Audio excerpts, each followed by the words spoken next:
Iraq is bracing for another round of anti-government rallies. People were seen flocking to the supermarkets and petrol stations to prepare for the anticipated protests. The last time protests took place, authorities had imposed a curfew in several cities, including the capital. Several key roads were shut and internet access was severely restricted. Government has said more than 150 people were killed between October 1st and 6th after protesters resorted to violence. The Iraqi Prime Minister Adel Abdul Mahdi has issued a stern warning to the demonstrators, saying people would be free to exercise their right to demonstrate at the imminent anti-government protests. But violence would not be tolerated.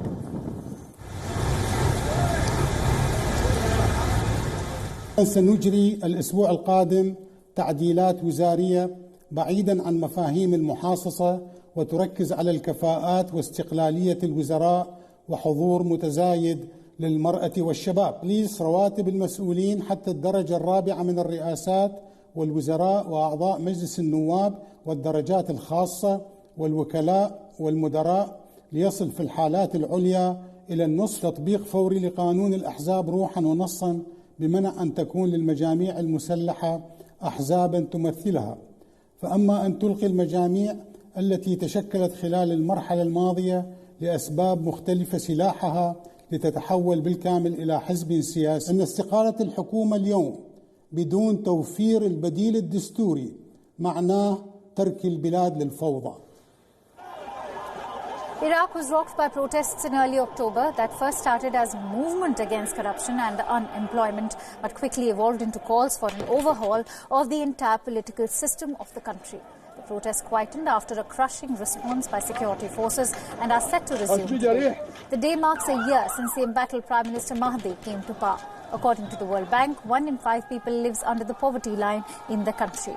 While the youth unemployment sits around 25%, the rates are staggering for OPEC's second biggest oil producer, which ranks the 12th most corrupt state in the world.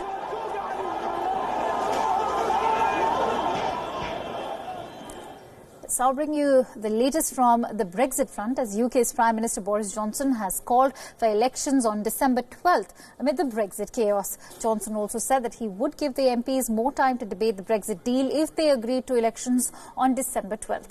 Boris also added that he expected that the European Union would grant an extension, even though he really did not want one. To respect the referendum before the vote. I'm afraid it looks as though our EU friends are going to respond to Parliament's request by having an extension, which I really don't want at all.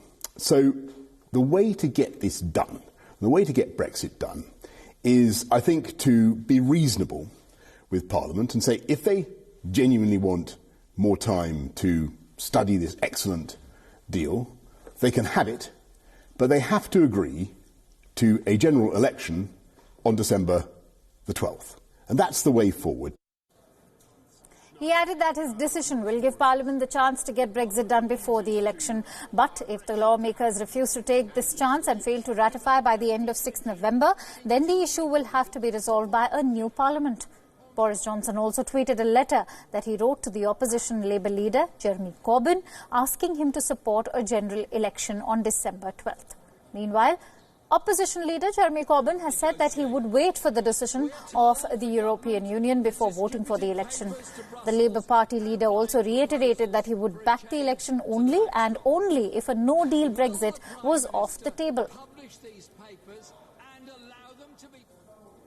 Take no deal off the table and we absolutely support an election. I've been calling for an election ever since the last one because this country needs one in order to deal with all the social injustice issues. But no deal must be taken off the table. Amid all the high-pitched drama, the EU is expected to give its verdict on dealing Brexit today.